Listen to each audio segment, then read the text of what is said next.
Have you ever wondered why the rich get richer and others don't? Could it be that a small percentage of the population seek out others to find, study, and execute on legal loopholes that exist within our financial life and make it easier for them to prosper? The answer is a resounding yes. This is the Secrets of the Wealthy podcast with John Mintz. John has spent a lifetime researching and mastering the financial loopholes that he believes should be available to everyone.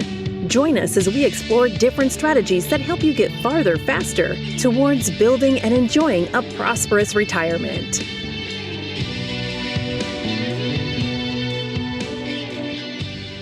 Hello and welcome to the Secrets of the Wealthy with John Mintz. My man, John, how are you? Well, I'm fantastic, and Happy New Year to you and yours, Eric. Oh, man, I'm telling you, it's good to be back with you. The holidays were great, but yes, Happy New Year. I know the audience has missed you as I have. You've always got some great information. I know you always want to start this podcast with a bit of an update. So is that where we're starting? Yeah, and well, we are, but I have a little tidbit in advance. It's kind of it's really, it's a celebration. Of course, starting the new year is always reason to celebrate in and of itself. But I got I listen. I not only have a podcast show, but I listen to others' podcasts as well. Mm-hmm. And I was listening to one here recently and got these fun facts off of it. And it said 90% of podcasts don't get past episode 3. So of 2 million podcasts, that's 1.8 million who quit. So of the 200,000 left, 90% of those will quit after 20 episodes. That's another 180,000 gone. And so out of a 2 million, only 20,000 or 1% make it past 20 episodes. And I think this is episode 29 for us. You're in the 1%, man. This is great. How about that? We did something. You did something. I'm along for the ride. This has been all you, and it's been fantastic. So thank you for letting me come along with you.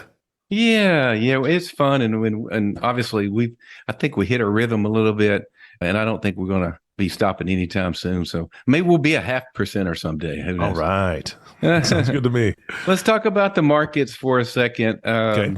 Now that we have a year behind us, we can recap this based on the previous year. Today, I believe, is January the 4th that we're recording this of 2023, and 2022.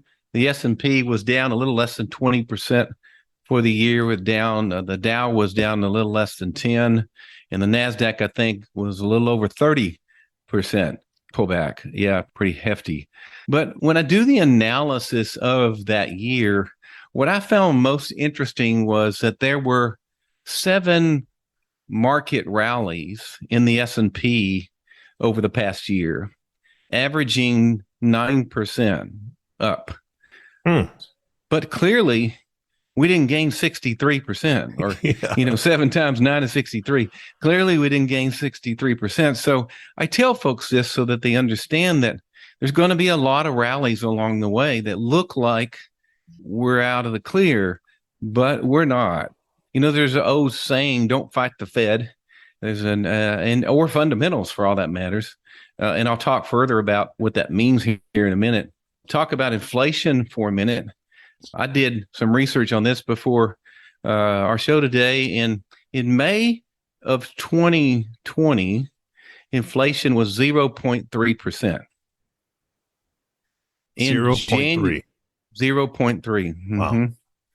In January of 21, a half a year later, it was 1.4. In July of 22, 9.1. From January of 22 through the end of 22, it never got below 7%. And we're currently sitting at 7.1. So that's a rough year. Yeah. Which has caused a lot of damage to a lot of pocketbooks and, unfortunately, savings accounts being deteriorated. And so, we've got a long ways to go to get out of this thing. The Fed's direction right now, they're continuing to increase interest rates. They increased another 50 basis points again in December. they are determined to get inflation back down to 2%. Now, you just heard what I just said about inflation. We're 7.1. I think we've got a little ways to go to get to 2. Yeah.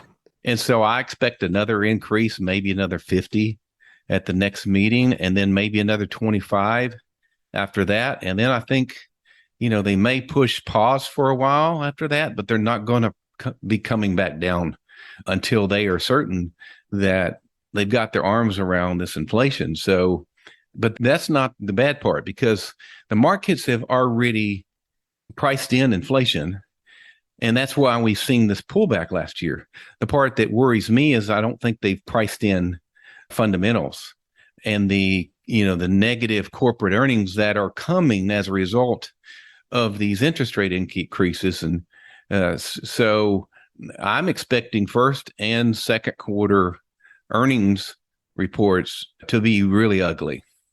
And I don't think that these have been priced in yet. And so on a positive forecast, I would expect no less than another 10% on the down S&P. On not so positive, maybe as much as a 30% pullback in addition to the 20. Wow. And that sounds a little outrageous, but 01 and 08 were both about 50%, which is where we would be at. And so that seems not just reasonable, but realistic, considering that's where we've been the 2 times before. Mm-hmm. So I tell people that not for any other reason, just to say, I don't have a crystal ball on my desk, but just to say that, logic, math, and common sense kind of all go together. And that's what everything is lining up. So if that's the case, maybe we should prepare for that. Yeah, no, I mean, that's, again, you can't know every part or every piece of the storm that possibly is coming. But when you look out your window or look out your door and you take a long glance out, when you see something coming, it's just wise to batten down the hatches a little bit, or, pull in some of the lawn furniture or whatever, just in case, so yeah. Man, that's not good news, I guess. No. And, I'm not talking to 20-year-olds or 30-year-olds here, right? Yeah. We're talking to either retirees or pre-retirees, somebody that is starting to think about retiring in the next 5 years or already has retired. So, I'm going to name this. I haven't come up with a formal name for this show yet, but it's going to be something along the lines of a 2023 New Year's resolution. And the resolution is going to be to protect my retirement. Do you do New Year's resolutions, Eric? I do. I do a little bit. I try to do kind of not resolutions, but I look at my goals and things on a quarterly basis, just because as a business owner, that's kind of the habit that I've gotten into. But it does fall within that, what do I want to do for this year kind of thing. And overall, so yeah, I do tend to have a couple extra ones at the first part of the year. Yeah, I think that'd be similar to what I do. I don't totally transform my life. If I, as life goes along, if I believe I need to improve on something, I try to act on it as I make that determination. But like my wife and I, this month, we decided the first thing we do each morning when we wake up or shortly after, we're going to text each other something that we're grateful for, because we know gratitude is leads to happiness, right? And so we want to be happy. That's a great idea. Yeah. So, and it's not only that, but it helps us connect on a deeper level as well, which is really cool. But anyway, all that being said, the New Year's resolution, I think, should be for anybody that's retired or is considering retirement, is to protect. All right. And so that's what this show is going to be about today, is talking about that. It's not going to be a very long show, at least I don't think it is. I always say that, and then it goes long. But I just want to talk around that and give people just some insights and some thoughts on maybe why they could or why they should be protecting right now. And a lot of people believe in resolutions and are big on resolutions. And it's a proven fact that the number one New Year's resolution has to do with budget, finances, or financial health, more so than even physical, weight loss kind of stuff, which is really big. And so I thought this would be very timely. But let's talk about that a little, and let's talk about why maybe we need to protect. We already heard what I started with there with, maybe what's coming and why.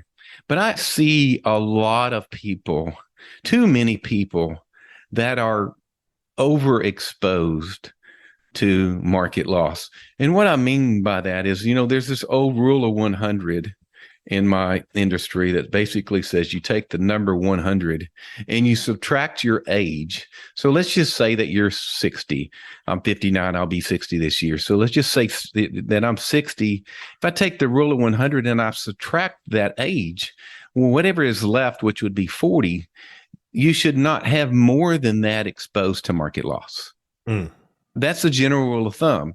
So if you have 45 or you have 35, this, again, depending on the scenario and the situation, you're probably still in good shape. But if you're at 85, you're probably just a little overexposed. And I see many, many times that people are 100% exposed and don't need to be. And so I just think there's too many people exposed. And there's many ways to protect. And here's a classic myth that, and this used to be true, but it's just not anymore. Oh, I either have to risk my money and get a acceptable return, or I have to protect my money and get an unacceptable return.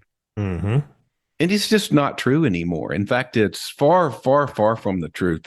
And in some cases today, potentially, we can even earn more than we would otherwise in today's situation and scenarios. So that being said, why do you think, Eric, why do you think people wait so long to protect? Not just wait, but wait so long. Procrastination. I just think it's, whether it's fear or whatever, I just don't know what to do. I'm not sure, especially in this last couple of years, it's been so turbulent. It's almost like you have analysis paralysis. If you don't know what you're doing, I don't want to make the wrong move. I do think that's true too. In fact, I hear that. I think some of it is also they've just done the same thing for so long. Yeah, it's comfortable. If that's the right word, I don't know that it is, but it's the evil that they know. And there, a lot of people are just slow to change, but unfortunately, they don't know what they don't know, as the old saying goes, right? And if they would just spend some time to get out and educate themselves, there's so many different ways to get educated now and to learn about something new or something different than what you're doing. And sometimes when you learn, you discover things that are exciting, right?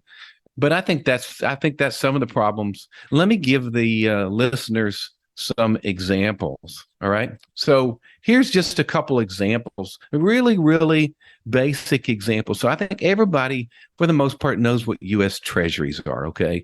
So Treasuries are government-backed bonds, if you will. And basically, it's backed by the U.S. government. So in order for them not to pay out, our government basically would have to go under. And if that happens, then we've got all kinds of other problems to deal with. Yeah. Right. So in other words, it's just about as safe as we could possibly place we could possibly put our money, even safer than the banks. So in U.S. Treasuries are paying almost, 6 month, 9 month, 1 year Treasuries are paying almost 5%. Wow. So, that's a change. Yeah, it is. And of course, the rates are still rising. So that being said, you could have your money in a bank earning 0.25, or you could have a U.S. Treasury and paying 5, and arguably safer, but earning more. Again, there's a lot of places. If you were in the stock markets, if you earn 6%, you paid a 1% fee, you're pretty happy. Well, that's a net of 5, right? And so with taking all the risks, so that's one example. There's also some very, very great 100-year-old companies that writing annuities right now that are paying bonuses 10 to 35% upfront. And get this, anywhere from 200 to 300% of market earnings. What? So, yeah. It doesn't even sound possible. How does that work? It doesn't. And it doesn't sound possible. And even as little as a year ago, those same ones paying 200 or 300 were paying anywhere from 50 to 100. And so to say that this is the gold rush for annuities would be an understatement. And what happens is as interest rates start to go up, it causes a lot of heartache for a lot of other things. But for annuities, it gives those annuity companies more purchasing power to buy more options, if you will, to increase the amount of earnings potential that they can award to the contract holders. And so that's where we're at. Now, I tell folks it's not going to stay that way, but it's that way right now. So we can get in and get our share of whatever time period this is going to last, right? And sometimes we get both. We get the bonuses and we get those great earnings as well. And by the way, so that's doing it without any market risk, and that's doing it without any fees in some cases. So I tell folks that just to know that you have options. You know, there's lots of options out there. I'm going to read just an excerpt. This is from Yahoo Finance, and this was the headline reads, "Americans should brace for a cash crunch and a painful recession," experts say. Here's what Jamie Dimon, David Solomon, and Ray Dalio warned this week. So Jamie Dimon is a CPO of JP Morgan. And this is, I'm not going to read you the whole thing for time's sake, but I'm going to read you some excerpts. The JP Morgan chief cautioned that households which are being squeezed by rising prices, mortgage cost, and credit card payments are likely to exhaust their savings by the summer. Diamond emphasized, on top of that, the Russia-Ukraine conflict is even more worrying than that. The relationships of the Western world that would have me far more concerned than whether there's a mild or slightly severe recession. He added that the Russian President Vladimir Putin's threats of a nuclear war, quote, "this nuclear blackmail is probably the worst thing that we've seen in our lifetimes." That's Jamie Dimon. David Solomon, CEO of Goldman Sachs, he underscored how difficult it will be for the Federal Reserve to curb soaring prices without choking growth. If aggregate demand remains strong and the labor market doesn't soften, officials at the U.S. Central Bank could lift rates even higher. If they don't see real changes in behavior, my guess is they'll go further. And he ends by saying, we're now in the process of unwinding a multi-decade period, and there are consequences to that. And what he means by that is we left interest rates too low, too long.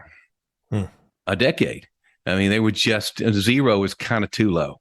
So that being said, right? yeah. And so we're paying the price, is what the CEO of Goldman Sachs here. And Ray Dalio, founder of Bridgewater Associates, he described Britain's recent market meltdown as a canary in the coal mine. I've never heard that statement before, but I don't think that sounds very good. Yeah. No, the canary in the coal mine is a very bad thing. Yeah. Well, what does that saying mean? Where did that come from? Yeah, canary in the coal mine is that they would take a canary or a small bird down into the coal mines.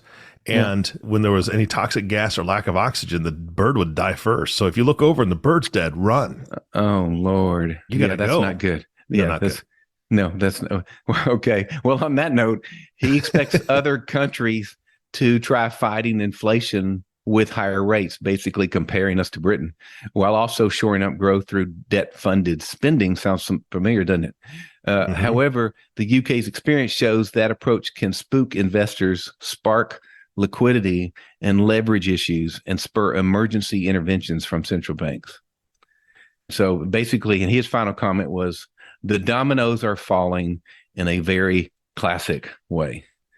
So I guess I give you all of this information. I mean, these are all three very credible individuals, right? Of very large financial institutions that, again, continue to warn us, continue to tell us that it's time to protect. And so I have two questions that I think people should be asking themselves. And they're very logical questions. And I may have said this on a previous show, but I can't say this too much. So the first question is if you have enough income and or assets or both to make it the rest of the way. In other words, if your expenses in retirement are going to be $5,000 a month and you have $10,000 a month, or your expenses are the same or more than your income, but you have $3, $4, $5 million in assets, there's no way you could ever spend down the assets that you have. If you're in that situation, is there any reason to have the majority of your money at risk? And I'm pausing on purpose because I really are hoping that people are pondering that thought. Let me say it another way. If the whole goal of me saving for retirement was to be able to provide for my lifestyle, whatever I want it to be for the rest of my days, and if necessary, or if I can, leave some behind. If I've got that in the bag, if I just protect my assets, then why wouldn't I? If that was the whole goal, then the only reason I wouldn't, and I hate to use the word, but it's just greed. I just want more. Right? And it's like, and I don't think people think that way. I don't think people are that way. I just think they just don't know any different other than to keep things at risk. Keep status quo, right? Yeah, that's just what I know. But the truth is, if you're home free and you're protected, you can get a nice, decent, solid return and put it in the bank, so to speak. Not literally in the bank, but ensure yourself that you've got the retirement and the lifestyle that you need the rest of the way, and take care of, any long-term care you might need. If you got enough assets, all that good stuff, protect. Here's the next question I asked, which was a little bit different. I tell people, if you're just not sure if you should be in the markets or not, I say, which would make you feel worse? If you got out of the markets and in the next 12 months, the market went up 50%. So you had $1 million and you got out, it would have been $1.5 million, but you still have $1 million. You didn't go up, or maybe you went up a little bit, but not $1.5 million. Or if you stayed in and you lost 50% and went from $1 million to 500,000, and every single time the retirees or pre-retirees I ask that question, they always say, well, the second one would bother me more. And I say, well, there you go. Why wouldn't you act on that? Yeah. And that's just logic, right? Now, if I'm 20 or 30 or maybe even mid-30s, I might have a whole different answer, right?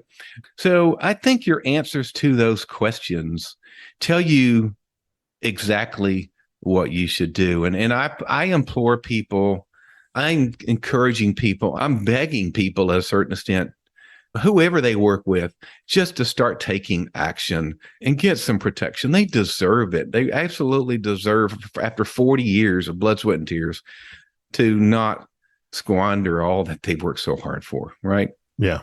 I agree 100%. And I do want to say one thing to the listener. If this is your first podcast or maybe your second podcast listening to John, you need to understand that he doesn't do fear tactics. He doesn't do, let me tell them scary stuff so they take action. Go back and listen to a lot of these other podcasts. He's very factual, just brings great information to the table. I'm saying that because this one was a little bit more of a push to, hey, let's protect, because this is what I'm seeing on the horizon. And I don't want people to come away thinking, oh, he's just saying that to get people to call him. That's not the case. That's never been the case. And you need to go back and listen to some of the other podcasts. All of your long-term listeners, John, they know exactly why you do this, for education purposes and just reaching out to the audience. So I'm not worried about those folks, because they've been listening for a long time for a reason.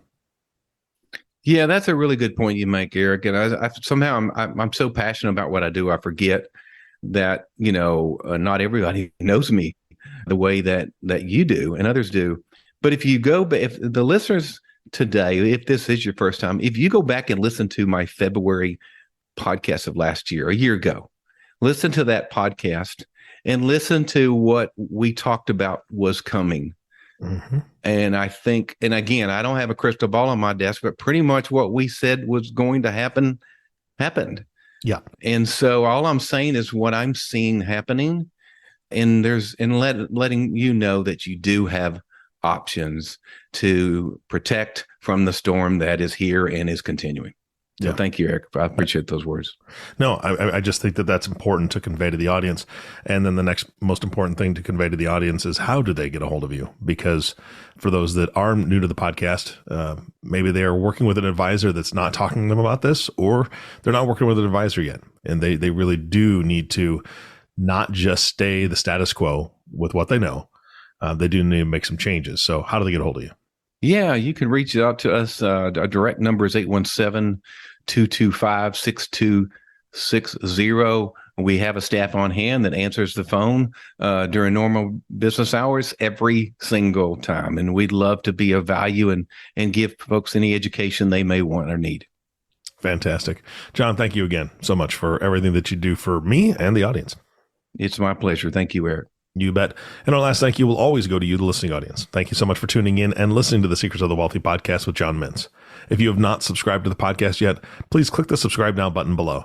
This way, when John comes out with a new podcast, it'll show up directly on your listening device. And I humbly ask you to share this podcast, rate it, and leave a review, as this actually does help others find the show. Thank you so much for listening today. For everyone at the Secrets of the Wealthy, this is Eric Johnson reminding you to live your best day every day.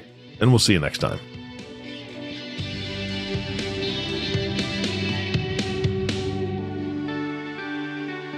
Thank you for listening to the Secrets of the Wealthy podcast with John Mintz. Click the subscribe button below to be notified when new episodes become available. The information covered and posted represents the views and opinions of the guest and does not necessarily represent the views or opinions of John Mintz. The content has been made available for informational and educational purposes only. The content is not intended to be a substitute for professional investing advice. Always seek the advice of your financial advisor or other qualified financial service provider with any questions you may have regarding your investment planning.